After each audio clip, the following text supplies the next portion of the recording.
아멘. 하나님의 말씀 함께 나눕니다. 로마서 9장 말씀입니다. 주일날 로마서 말씀을 오전 예배에 강의하고 있는데 오전에 선교사님들 오셔서 오후에 연결해 가도록 하겠습니다. 로마서 9장 19절부터 29절까지 말씀입니다. 신약성경 252쪽 로마서 9장 19절부터 29절까지 한 목소리로 합독합니다. 시작. 혹 네가 내게 말하기를 그러면 하나님이 어찌하여 허물하시느냐 누가 그 뜻을 대적하느냐 하리니 이 사람아 내가 누구이기에 감히 하나님께 반문하느냐 지음을 받은 물건이 지은 자에게 어찌 나를 이같이 만들었느냐 말하겠느냐 도계장이가 진흙 한 덩이로 하나는 귀 쓸 그릇을 하나는 천이 쓸 그릇을 만들 권한이 없느냐 만일 하나님이 그의 진노를 보이시고 그의 능력을 알게 하고자 하사 멸하시기로 준비된 진노의 그릇을 오래 참으심으로 관용하시고 또한 영광 받기로 예비하신 바 긍휼의 그릇에 대하여 그 영광의 풍성함을 알게 하고자 하셨을지라도 무슨 말을 아리요 이 그릇은 우리니 곧 유대인 중에서뿐 아니라 이방인 중에서도 부르신 자니라. 호세아의 글에도 이르기를 내가 내 백성 아닌 자를 내 백성이라 사랑하지 아니하는 자를 사랑한 자라 부르리라. 너희는 내 백성이 아니라 한 그곳에서 그들이 살아계신 하나님의 아들이라 일컬음을 받으리라 함과 같으니라. 또 이사야가 이스라엘에 관하여 외치되 이스라엘 자손들의 수가 비록 바다의 모래 같을지라도 남은 자만 구원을 받으리니 주께서 땅 위에서 그 말씀을 이루고 속히 시행하시리라 하셨느니라. 또한 이사야가 미리 말한 바 만일 만군의 주께서 우리에게 씨를 남겨두지 아니하셨더라면 우리가 소돔과 같이 되고 고모라와 같았으리로다 함과 같으니라. 아멘. 할렐루야. 아멘. 오늘 말씀 창조주 하나님의 주권에 관한 말씀으로 함께 은혜 받기를 원합니다. 오늘은 이 하나님의 주권에 관한 말씀입니다. 하나님께서 이스라엘 백성들을 선택하신 것, 이것은 하나님의 주권입니다. 그러면 다른 민족은 선택하지 아니하신 것, 이것 또한 하나님의 주권입니다. 좀 신약적인 의미로 말하면 어떤 사람들은 하나님께서 창세전에 선택하시고 구원하시기로 예정하시고 작정하셨던 바로 이것. 그러나 어떤 사람은 구원하지 않기로 하나님이 하셨던 그것. 이 모든 것이 다 하나님의 자유로운 주권이다라는 겁니다. 한번 따라 합시다. 하나님의 자유로운 주권. 이 하나님의 주권에 대한 우리들의 분명한 인정함과 바른 이해가 필요하다는 것입니다. 이 하나님의 주권을 잘 이해하지 못하면 우리는 하나님을 원망할 수도 있게 되고요. 때로는 불평을 하게도 되는 것입니다.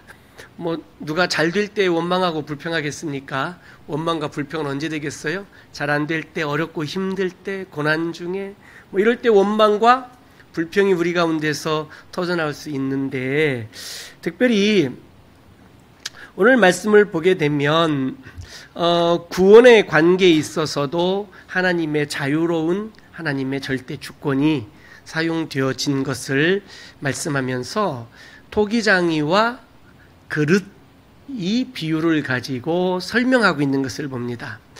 오늘 본문 우리가 읽은 것처럼 토기장이가 흙을 가지고 어떤 그릇은 내가 귀 쓸 그릇을 만들어야지 그렇게 작정하고 그릇을 만들고 또 어떤 그릇은 내가 천이 쓸 그릇을 만들어야지 하고 그런 그릇을 만들었을 때에 그 만들어진 그릇이 자기를 만든 토기장이에게 나는 왜 이런 그릇으로 만들었느냐고 원망하고 불평할 수 없다라는 말씀입니다. 그런데 우리가 여기에서 관심을 가져야 될 것은 뭐냐면, 그럼 나는 귀히 쓰는 그릇인가 천히 쓰는 그릇인가, 여기에 관심을 가져서는 안 되는 거예요. 이 비유의 핵심은 뭐냐면, 토기장이는 귀히 쓸 그릇도 만들 수 있는 권한이 있고 천히 쓸 그릇을 만들 권한이 있다. 이 토기장이의 권한에 관한 이야기지, 나는 귀히 쓸 그릇인가 천히 쓸 그릇인가 여기에 깊이 묵상하라고 주신 비유의 말씀은 아니다. 우리가 이런 것들을 좀 먼저 가지고 하나님 말씀 보기를 원하는데요. 이 모든 것은 바로 이 토기장이에게 그릇을 만들 때에 그 권한이 있는 것처럼 창조주이신 하나님께서 우리 사람을 만드실 때에, 아니 우주 만물을 만드실 때에 그 하나님의, 창조주 하나님의 주권에 따라 하나님께서 만드셨다라는 겁니다. 그 하나님의 주권에 따라 어떤 사람은 구원하기로, 어떤 사람은 구원하지 않기로 그렇게 작정하셨다라는 겁니다. 그 하나님의 주권에 따라 우리를 그렇게 만드셨기 때문에 우리에게 있어서 필요한 것은 이 하나님의 자유로운 절대 주권을 인정함이 우리에게 있어야 되는 것들이죠. 그때에 이것을 인정하지 못하면 끊임없이 하나님을 의심하게 되고요, 또 때로는 하나님을 믿지 못하는 불신앙에 빠지기도 하게 된다라는 것입니다. 사랑하는 성도 여러분, 하나님께서 우리를 흙으로 만드신 줄로 믿습니다. 그래서 이 토기장이의 비유가 얼마나 합당한 비유인지, 그리고 오늘 본문에도 이 그릇은 바로 우리다 이렇게 말씀하고 있는 것을 보게 됩니다.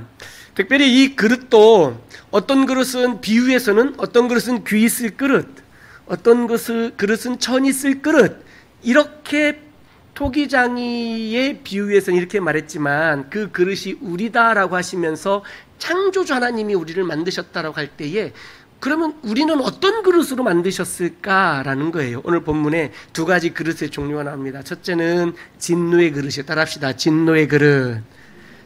또 하나는 긍휼의 그릇이에요. 한번 따라하시겠습니까? 긍휼의 그릇. 그러면 우리는 어떤 그릇으로 만들었을까라는 겁니다. 우리를 진노의 그릇으로 만드셨을까, 아니면 긍휼의 그릇으로 만드셨을까? 결론적으로 말하면 우리를 긍휼의 그릇으로 만드셨다라는 것이죠.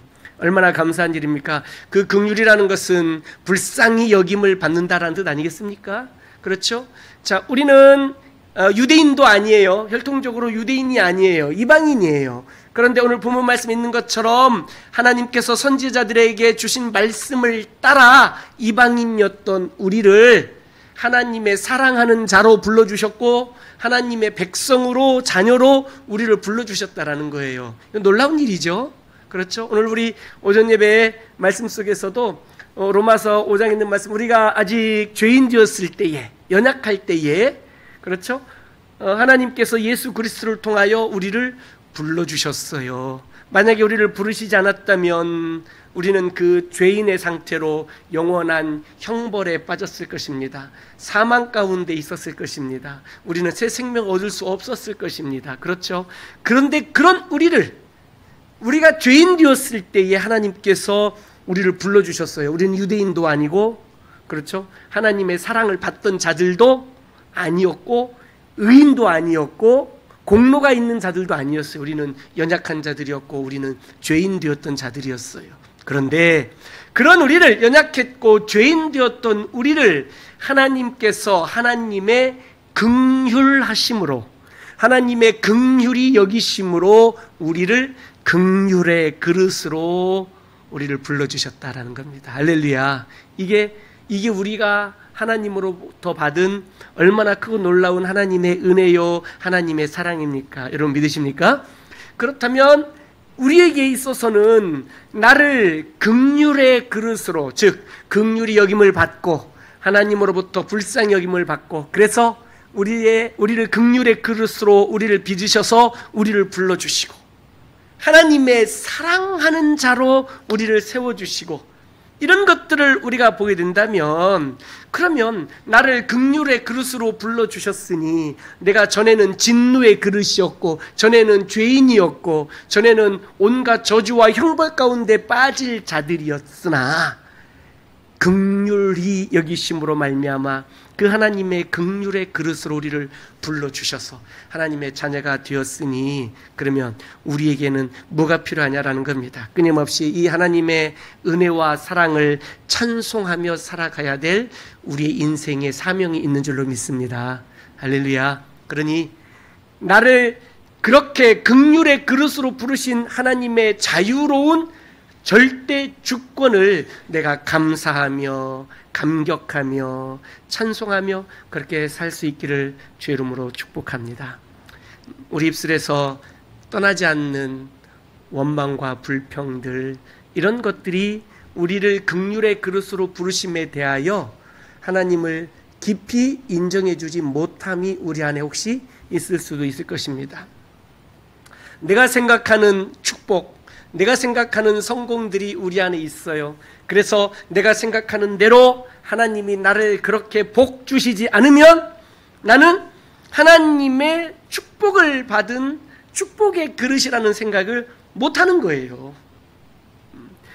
우리가 바라는 것을 하나님이 응답해 주지 아니하시면 하나님에 대한 감사보다는 원망과 불평이 터져나오게 되더라라는 거죠. 그런데 주신 분도 하나님이시고 다시 거두어 가시는 분도 하나님이신 것을 우리는 믿습니다. 주신 분이 하나님이신 것을 믿는다면 다시 거두어 가시는 분도 하나님이시는 것을 우리가 믿게 되고요. 사람을 살리는 분이 하나님이시라면 죽이기도 하시는 분이 하나님이시고, 높이는 분이 하나님이시라면 다시 낮추시는 분도 하나님이시라는 사실을 우리가 깊이 이해할 수 있는 거, 이게 바로 하나님의 주권에 대한 인정함이에요. 요나서 말씀을 보게 되면, 요나서 4장에 보게 되면 요나의 불평이 가득 나오지 않습니까? 요나의 그 불평들이 아주 가득 나와요. 가장 대표적인 불평이 뭐냐면, 저 니느웨 백성, 이 아수르 사람들, 북쪽 이스라엘을 괴롭히고 결국은 끝내는 북쪽 이스라엘을 멸망시켰던 그 아수르의 수도인 니느웨에 가서 복음을 전하라고 하는데, 회개하지 않으면 망하게 하겠다라는 이 하나님의 말씀, 그러니 회개하고 하나님께 주께로 돌아와라라는 이 복음을 전하라고 하는데, 이게 쉽냐 이거예요. 이게 쉽냐? 그렇죠? 이게 쉽냐? 그러니 여기에 대한 이 요나의 하나님을 향한 좀 서운함, 원망스러움, 불평들이 있었을 거란 말이죠. 그렇죠? 이런 것들이에요. 그래서 그게 싫어서 이 하나님의 주권을 인정하지 못하니, 내 생각과 다르잖아요? 하나님의 생각과 내 생각이 다르니까 요나가 선택한 것은 뭡니까? 그럼에도 불구하고 틀림없이 무슨 뜻이 있을 거야? 하면서 하나님의 말씀에 순종한 것이 아니라 도망가 버렸잖아요. 네. 도망가 버린 거예요. 하나님이 내 뜻하고 달라요? 그럼 도망가 버리는 거예요. 그래서 다시스로 도망가려고 요빠 항구에, 이스라엘 요빠 항구에 갔더니 마침 다시스로 출발하려는 배가 있었다라는 거예요. 다시스는 어디냐면 저기 스페인 쪽에, 그러니까 지중해로 본다면, 지중해에 보면, 지중해, 이스라엘은 지중해 가장 동쪽에 해변이죠. 그러나 스페인은 그 지중해, 저기 대서양으로 나가는 제일 끝에예요. 지중해 제일 끝에.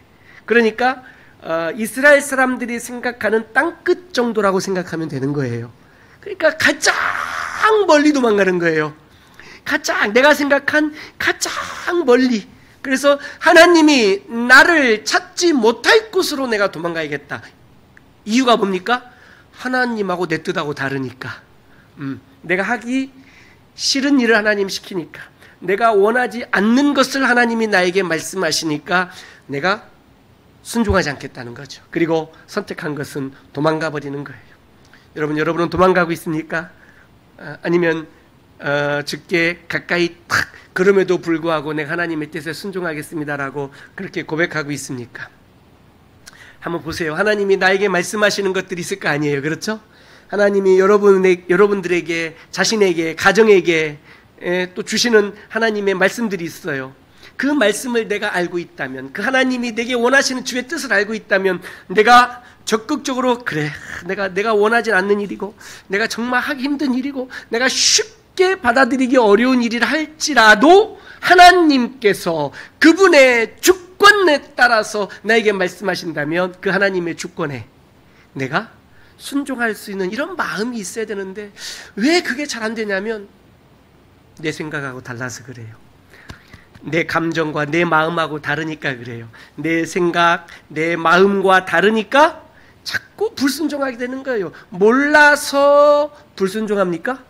모르고도 불순종할 수 있지만, 이 순종한다 안 한다는 것은 뭔가를 분명히 그 명령을 알고 따른다 따르지 않는다가 맞을 것 같아요. 하지만 모르면 못 따라가는 거죠. 모르면. 그런데 우리는 하나님 앞에 순종, 불순종이라는 표현을 쓰고 있습니다. 이게 무슨 뜻이냐? 하나님의 뜻을 다 알고 있음에도 불구하고 따르지 않는 것이 불순종이에요. 불순종. 그 따르지 않는 이유들은 요나와 거의 비슷한 것들일 겁니다. 내 생각과 다른 거죠. 하나님께서 내가 원하는 때에, 또는 원하는 시간에, 원하는 장소에, 원하는 상황 속에 하나님이 아주 그냥 딱 맞춰서 주셨으면 좋을 텐데 그렇게 해주지 않는다는 말씀입니다. 자, 이런 모든 것들 가운데에 우리는 원망하고 불평 가득하게 하나님 앞에 쏟아내기도 하는 것을 보게 됩니다. 결국 도망가는 그 요나, 우리가 그 요나서를 잘 알고 있는 것처럼 하나님이 풍랑을 만나게 했고, 그렇죠. 결국은 제비 뽑아봤더니, 참 오늘 우리 오전 예배 말씀에 보면 이 사람이 시각 장애인이 된 것이 이 사람의 죄 때문입니까? 그의 부모의 죄 때문입니까? 이렇게 하듯이 이 고대 사람들에게 있어서는 어떤 어려움을 당하고 어떤 고난이 오면은 이게 누구 때문인지를 꼭 찾았어요. 누구 때문인지. 그렇죠? 그 아이성 전투에 지니까 누구 때문인지를 찾는 거예요. 왜 찾을까요?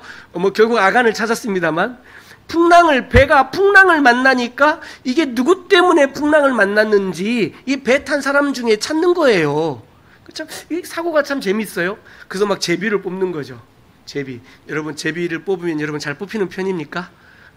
제비를 뽑았더니 요나가 당첨이 된 거예요. 그 배에서. 사실 요나는 저 배 밑바닥에 숨어 있었거든요. 요나가 당첨이 된 거예요. 그래서 사람들이 요나를 바다에다가 던져버리게 된 거죠. 참 재밌는 이야기들이에요. 자, 하나님은요, 그 말도 안 되는 방법을 통해서라도 숨어 있는 요나를 찾아내시더라 이거예요. 하나님은요, 말도 안 되는 방법을 통해서 요나를 찾아내서 바다에 던지겠어요. 사실은 누구 한 사람을 바다에다 제물로 바친다고 해서 바다에 풍랑이 없어지거나 그러진 않는 거잖아요. 그렇죠? 그런데 하나님은요, 그렇게 무지한 샤머니즘적인 이런 무지한 생각들을 가진 사람을 통해서라도 하나님은 하나님의 뜻을 이루시고야 말더라라는 거예요. 이게 놀라운 거예요. 이게 하나님의 그 절대적 주권을 가지고 끄집어내시더라 이거예요. 바다에 던졌어요. 큰 물고기가 와서 그를 삼켰대요. 마치 무슨 어디에 그 설화에 나올 법한 이야기들이에요. 삼켰대요. 그리고 어디 가서 3일 밤낮 있다가 그 물고기가 입을 쫙 벌려서 뱉어냈대요.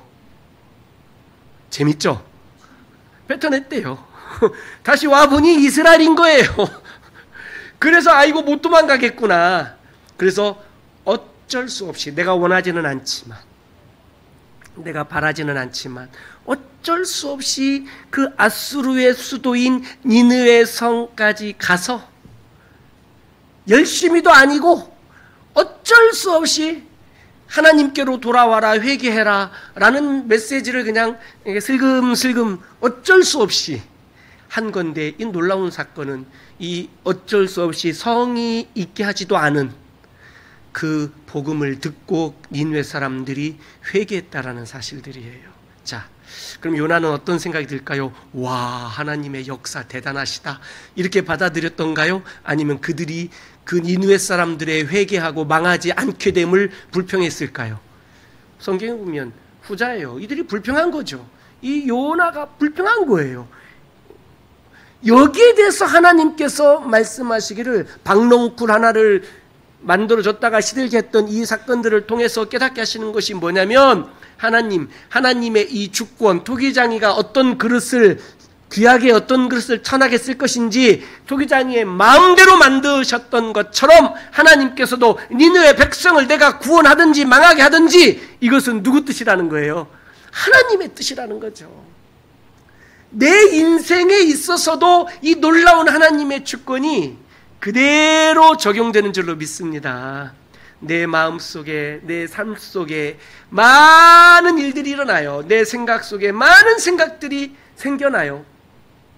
그 모든 것들을 보게 되면 우리가 이 하나님의 주권에 대한 바른 인정함이 없으면 우리는 요나처럼 하나님의 귀한 일에 쓰임 받고 있으면서도 불구하고 계속 불평하고 원망하는 일들을 그렇게 하며 살 거예요. 인생이 재미있을까요? 재미없을 것 같아요. 하나님의 능력을 행하고 많은 이방인들이 회개하고 돌아오는 이런 놀라운 일들에 쓰임 받고 있음에도 불구하고 하나님의 절대적 주권을 인정하지 못하고 살면 얼마나 인생이 재미없을까요?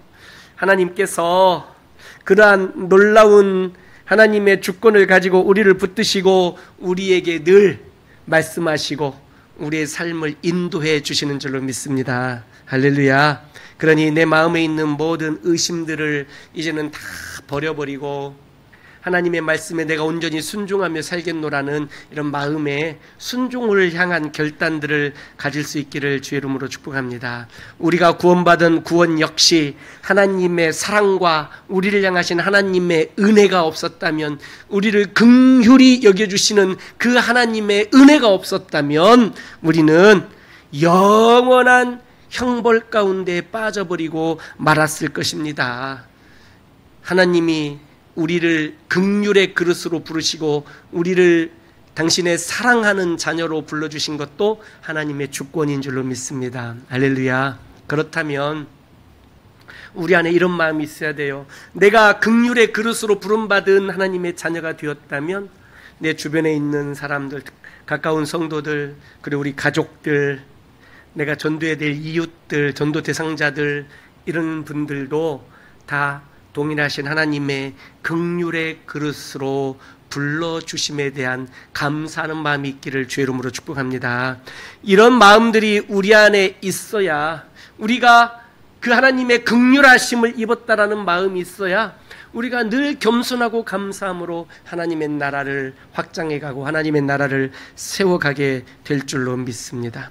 오늘 말씀을 보게 되면 선지자들의 말씀을 통하여서 이스라엘 백성들, 그들을 하나님께서 그 하나님의 주권적인 그 하나님의 자유함으로 이스라엘 백성들을 선택했지만 결국 하나님을 모르던 자들이, 하나님의 백성 아닌 자들이, 25절에 호세아 글에 하나님의 백성이 아닌 자들을 하나님께서 내 백성이라 말하고, 하나님이 사랑하지 아니하던 자들을 이제는 내가 사랑한 자라라고 이렇게 부르는 놀라운 은혜들, 이게 다 하나님의 주권적 선택이요 하나님의 주권적인 은혜다라는 겁니다. 얼마나 감사한 일들이에요. 그런 이방인이었던 우리를 부르셨다라는 게 감사한 일들인 것이죠. 자, 그리고 27절에 보게 되면 이사야가 한 말씀들, 이스라엘 자손의 수가 바다의 모래같이 많을지라도 하나님께서는 그들을 다 구원하지 않고 이스라엘을, 불순종했던 이스라엘을 멸망시키고 그 중에 남은 자 조금만 하나님이 구원하시겠다라는 거예요. 하나님, 이게 무슨 말씀입니까? 그 이스라엘 사람들 그 바다의 모래와 같이 아브라함에게 약속하신 것처럼 그렇게 많게 해놓고 그들을 멸망시키고 그 중에 남은 자 조금만 구원하시겠다니, 야, 이 하나님 말이 됩니까? 라고 하나님께 따질 수 있다 없다예요? 없다는 거죠. 이게 뭐니까? 하나님의 주권이니까. 그리고 또 뭐라 하냐면 29절에 보게 되면 또 이사야가 말씀하신 만일 만군의 주께서 우리에게 씨를 남겨두지 아니하셨더라면 우리가 소돔과 같이 되고 고모라 같았을 것이로다 말씀하면서 이스라엘을 멸망시켰는데 남은 자 또는 씨 조금, 그렇죠, 조금 이렇게 남겨두고 다 멸망시켰어. 이게 하나님의 주권이라면 그 남은 자들을 통하여, 그 남겨진 씨를 통하여 다시 구원의 역사를 일으키시고 이방인들에게 복음이 흘러가게 하신 것도 하나님의 주권이었다라는 겁니다. 그리고 말씀하기를 만일 그 남은 자들 또는 씨를 남겨두지 않고 하나님이 다 멸망시켰다면 소돔과 고모라처럼 한 사람도 살아남지 못하고 다 멸망당했을 것이다. 그런데 하나님의 그 긍휼하심으로, 그 사랑으로, 그 은혜로 남은 자들, 씨들을 남겨두셔서 다시 바다의 모래와 같이 하늘의 별과 같이 당신의 백성들이 일어날 수 있도록 해주신 이 놀라운 하나님의 은혜, 이것도 하나님의 자유로운 주권이었다라는 겁니다. 모든 것이 하나님의 주권 아래에 있는 줄로 믿습니다. 아멘. 얼마나 그건 놀라운 은혜입니까? 하나님의 은혜는 날마다 우리를 향하여 있는 것입니다. 소돔과 고모라를 멸망하실 때에도 롯의 가족을 하나님이 건져내 주셨고요. 노아 홍수로 온 인류를 물로 심판하실 때도 노아의 가족들 8사람을 하나님이 또 남겨두셨던 것을 보게 됩니다. 바벨탑 사건을 통해서 그 바벨탑 사건을 하나님께서 심판하셔서 그들 언어를 혼잡케 해서 온 지면에 그들을 흩어버리시고 그들을 다 그때는 죽이진 않으셨어요. 왜냐하면 물로 다시는 심판하지 않겠다고 하나님이 약속하신 다음이었기 때문에. 하지만 그들이 다 아버지 하나님을 향하여 대적하던 그들, 우리가 온 지면에 흩어짐을 면하자. 이게 뭡니까? 너는 생육 번성 충만하여라, 땅에 충만해라, 생육과 번성하여 온 땅에 충만하라라는 하나님의 창조의 명령을 거역하겠다는 거예요. 우리가 흩어짐을 면하자. 이게. 그리고 두 번째는 우리의 이름을 내자. 바벨탑을 쌓아서 우리 이름을 내자. 이게 뭐냐면 이 아버지 하나님에 대한 어떤 그 명성, 명예, 이 적대적인 도전이었다라는 겁니다. 이런 것들을 행하였을 때에 하나님께서 그들을 다 심판하셨어요. 죽이진 않으셨어요. 하지만 그들이 다시 바벨탑처럼 이런 걸 쌓지 못하도록 언어를 혼잡하게 만들고, 그래서 그들이 그 같은 언어를 쓰는 사람들끼리 모여서 흩어지게 되었던 것이죠. 그럴 때에 창세기 12장에 보게 되면 하나님께서 또 하나님의 주권적인 은혜로 이방인이었던 아브라함을 부르셔서 하나님의 자녀로, 하나님의 백성으로 세워주신 것들. 그래서 그 한 사람을 부르셔서 그의 아들 이삭, 야곱, 요셉을 거쳐가면서 하나님께서 다시 하나님의 백성을 일으키셨던 이 모든 것들, 이것은 다 하나님의 자유로운 주권이었다라는 겁니다. 사랑하는 성도 여러분, 하나님께서 우리가 잘못할 때마다, 죄 지을 때마다, 우리가 하나님으로부터 멀어질 때마다 우리를 심판하시고 저주하셨다면 이 땅에 살아남을 자는 아무도 없었을 것입니다. 소돔과 고모라가 멸망할 때 다 죽고 말았을 것입니다. 노아 홍수 때에 다 물에 수장되어서 죽어버리고 말았을 것입니다. 그러나 하나님의 이 주권적인 하나님의 은혜가 우리를 긍휼히 여기시고 사랑하셔서 우리를 부르시고 다시 하나님의 나라를 세워갈 수 있는 하나님의 그릇으로 우리를 세워주신 줄로 믿습니다. 바로 우리 이 그릇에, 주의 긍휼의 그릇으로 부름받은 우리가, 우리 그릇에 나는 어떤 그릇을 담을, 어떤 내용물을 담을까, 이런 것들을 좀 많이 생각할 수 있기를 주의 이름으로 축복합니다. 마침 지난 주일 우리 양태선 선교사님 설교 기억나십니까? 예. 설교 제목이 뭐였죠? 예? 질그릇을 가진 보배? 였죠? 예. 그러니 우리는 이 질그릇, 같은 참 이 볼품없는 그릇이었어요. 그런데 보배를 담으니 이 그릇까지도 보배를 담은 그릇으로 그렇게 높임을 받게 되는 거죠. 우리는 긍휼의 그릇으로 부름을 받았습니다. 우리 안에 보배를 담을 수 있기를 주의 이름으로 축복합니다. 예수 그리스도를 담으시고요. 그릇을 자랑하는 게 아니라 나의 이 연약한 그릇에 담겨져 있는, 이 긍휼의 그릇에 담겨져 있는 보배 예수 그리스도를 드러내고 자랑할 수 있기를 주의 이름으로 축복합니다. 할렐루야. 바로 오늘 이 말씀들을 보면서 나를 긍휼의 그릇으로 빚으신 하나님, 그 하나님 앞에서 그 하나님의 그 창조주의 주권과 섭리를 내가 날마다 신뢰하고 내가 그것을 믿고 의지하면서 이제는 하나님의 영광을 드러내는 그릇들이 될 수 있기를 예수님의 이름으로 축복합니다. 우리의 모든 인생 하나님께서 지키시고 돌봐 주실 줄로 믿습니다. 날마다 우리와 함께 하시고 우리를 의의 길, 선한 길로 인도하시는 하나님을 신뢰하면서 때로는 좁은 길로 인도하시고 때로는 골고다와 같은 고난의 길로 우리를 인도하실지라도 하나님의 주권적 섭리를 신뢰하면서 아멘 하며 믿음의 길을 순종함으로 걸어갈 수 있기를 주의 이름으로 축원합니다. 할렐루야.